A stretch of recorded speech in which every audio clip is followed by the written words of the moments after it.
Let me tell you what they've done too.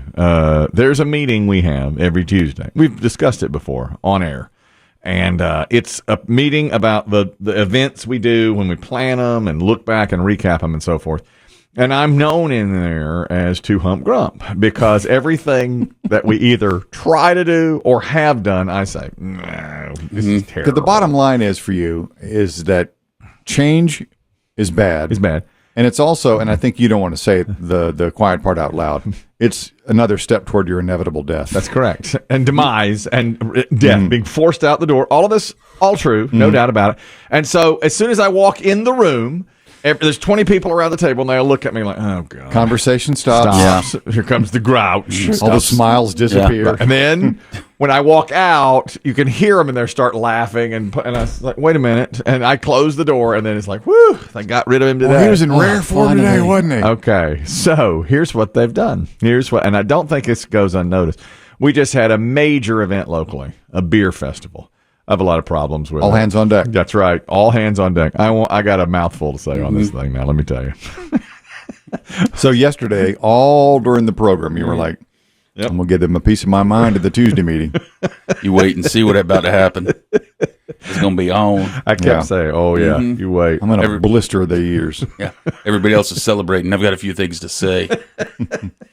Got my opinion on it, don't I? Okay, yeah. We can dispense with the high fives for now. I've got some things I need to clear off my chest. Apparently, it was the most successful festival we've ever had with all, every listener, every attendee loved it. It was run unbelievably smoothly. There are breweries that are there. Everybody was congratulating our promotions department, including BB Shea. And I said, and all these emails were flying around. Great job, great job. Didn't see an email from me. Nope. I had a few things to say about it. And you had a forum. And I had a forum, which is that meeting where we recap it on Tuesdays. And about 15 minutes before that meeting was going to start, we got an email that says, meeting canceled. They knew. They knew it was coming. They knew. The critiquers here. That's right. If it was the mid-'90s, that could have been your TV show. The critiquer. The critiquer. And what happens is when somebody's celebrating something, you come in and go, a few things. Wait a minute. Didn't like this, didn't like that. There's a South Park created a superhero called, I think he's Captain Hindsight. I do a lot of that. Yeah. He shows up at a burning building. Well, if you had put a sprinkler system in there, that building wouldn't have burned down. Thanks, Captain Hindsight. And then he disappears. Yeah, that's you. I do a lot of that. I go in and tell people how it ought to have been done, and then I leave. Yeah. I don't know what you're celebrating. I've got a few things to say. That's right. I always do that. Yeah. So they canceled the meeting. So Dave says, you get them next Tuesday. I said, okay. And then Dave said, oh, wait a minute.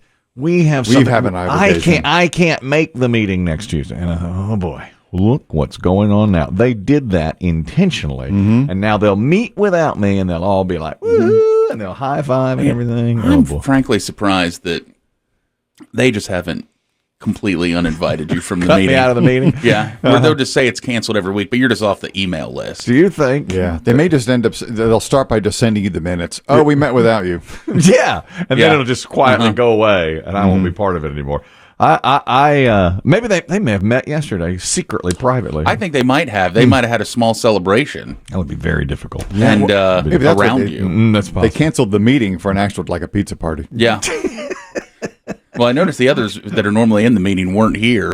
That's true. They were gone. They were all gone. So I wonder if the meeting got moved to a celebratory lunch not involving you. Over at Pizza Hut.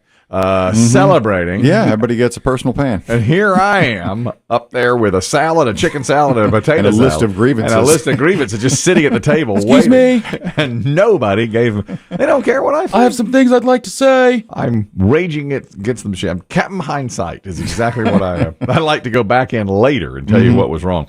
We have two topics currently that are on this program a lot, and semi-recurring, as we like to say. Semi-recurring topics, and I have an update on both.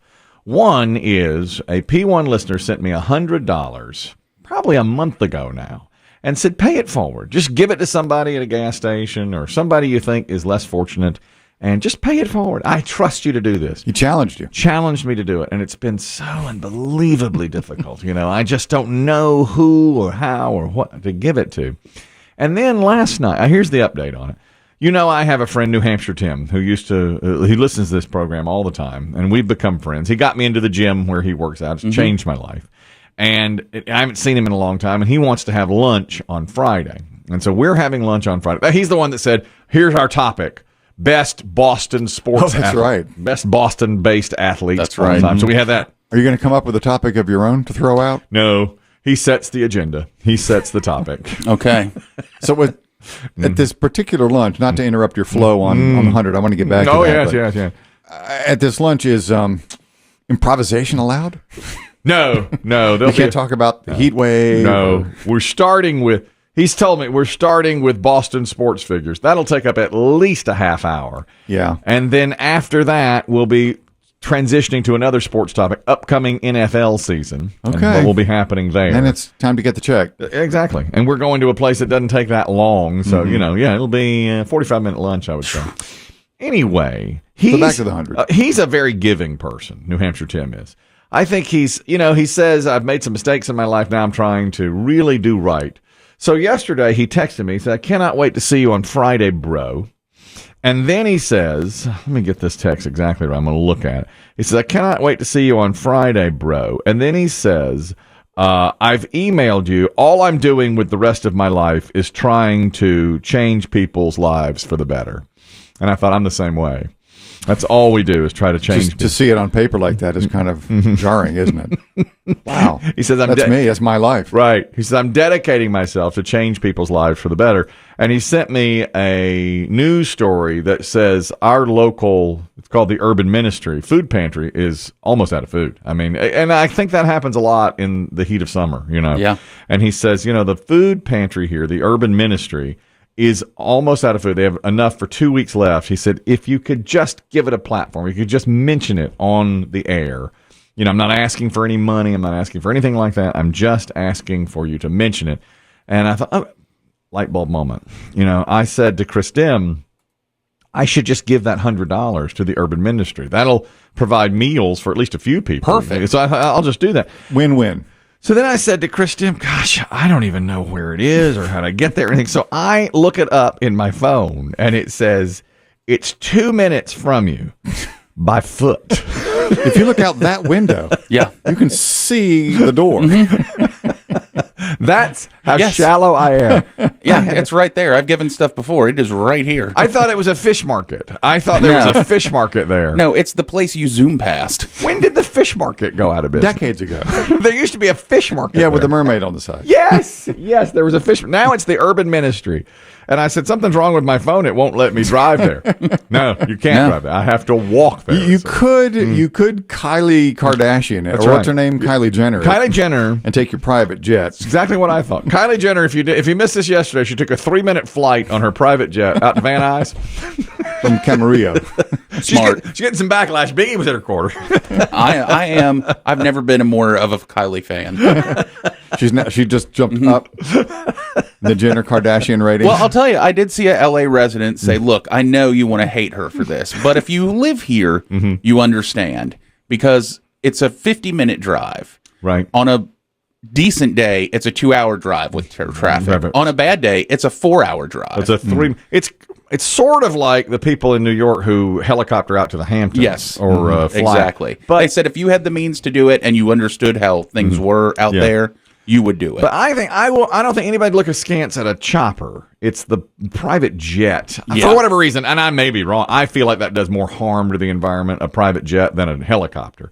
But maybe she doesn't want to travel by helicopter. I don't know. So she took a private jet. Took her 3 minutes to get there. Some climate change activists are getting back. Well, they labeled her a what do they call her? I can't remember. They were like a serial a serial climate change Something, yeah. Offender. Yeah, she something like had she took a 3-minute flight. Well, I'm gonna do 6-second drive over to the urban ministry Yeah. today and give away that $100. You can leave the engine running. Yeah, the whole time. And then I said to Chris Demm, "Do you think they'll take money?" And Chris Demm said, "Yeah, I think they'll probably take your Happily. money." Yes. All I want to do is just say, "Here." Yeah. I don't want to fill anything out or any. I just want to say, "Here's." Do you want tax credit? No need. I just want the $100 given to them, and that will, I think, really satisfy. I think that would be a great thing to do. I do too. And I might just, it's right there. I couldn't believe how close it was. I had no idea it was even there. When I saw the building, I was like, I know that building. Where do I know that building from? Yeah, it's across the street from where we are right now. Also, the other topic we've had on quite often is my PRI. Discussed it in depth, a lot of different theories on it, a lot of different possibilities of getting rid of it. A lot of P1s have weighed in on it. Yesterday, I saw our general manager for the first time in probably a month. He just stopped in yesterday. A lot of times he's here later than I am, or he works from home.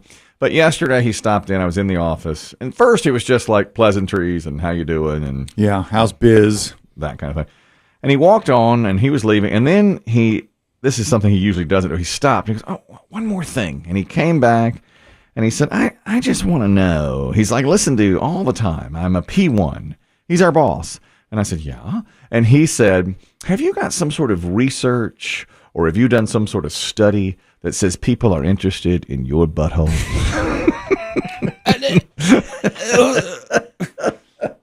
And I said, You'd be surprised. I said it's anecdotal. And he said, "Because I hear about it a lot." And sometimes I think to myself, I don't think this is a winning strategy, a winning formula, And I said, I'll take that under advisement. And then he said, Thanks for the notes. Yeah.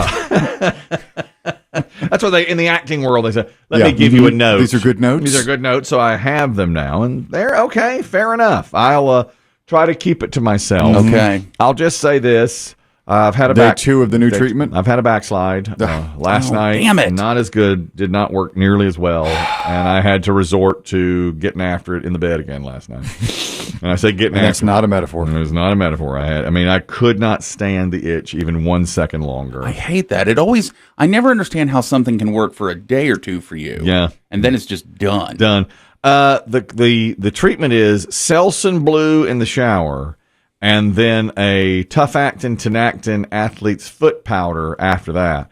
And the Selsun Blue always feels great. The Tough Actin Tinactin, the first day was okay, keeps it dry, but I think it irritates it. It's a powder, so I think it irritates it. So today I might just go with the Selsun Blue, but that's all I'm going to say. That's what I was going to say. Just Selsun Blue it, and that's it. That's all I'll say. I won't mention it again today. Dave will bring it up. He'll say, "How's your hole? How's the fungus in your butthole?" Yeah. People say that to me. I will say, to defend you, I'm shocked how many people engage, though. They do. People say, "Oh, I don't want to hear about that," but then they go, "But secretly I have the same problem, and I'd like to know any remedies he may have tried." I think if this, when I was scratching last night, and I was fully awake, late, and just scratching, looked over at my wife. She was happily snoozing away, and there I was just going after it. I mean, in a big way. The dog even went, "Whoop." The tone of your voice and look on your face makes me so uncomfortable. It's awful. It's awful. I think I'm going to go ahead and call what do you think? Urologist, proctologist? Who do you I'm think? hearing that you Not need a a urologist, it ain't colorectal your dog. surgeon. Colorectal surgeon. That's what people were saying now. Good to go and look at this. Even though I've had a guy do my colonoscopy and say it's no big deal, and a dermatologist say it's no big deal. But you need somebody who specializes in because your colon. Is there a PhD in taint? Yeah, we'll see.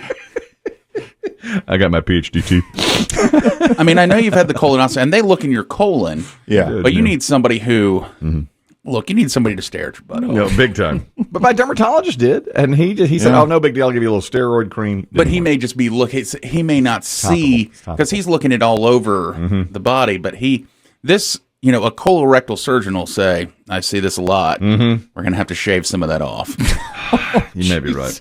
He may be right. That's that's where I'm going with that. It could be scar tissue. Who knows? Built up. We'll just have to see. And when it comes down to it, they might look at you and say, "It's your diet." They could. I just got an email. This is all the email says. "Dear Chris, Diet Cokes cause rectal itch. I met Elvis in Asheboro in 1973. Just in a run-on sentence. That's all it said. They probably mean the Elvis, right? They did. We had been talking And about that's your Elvis. hometown. That's my hometown. It's not what Elvis said to him, is it? Hey, kid. Hey, man. Hey, man, don't shake my hand with that butt scratching finger of yours.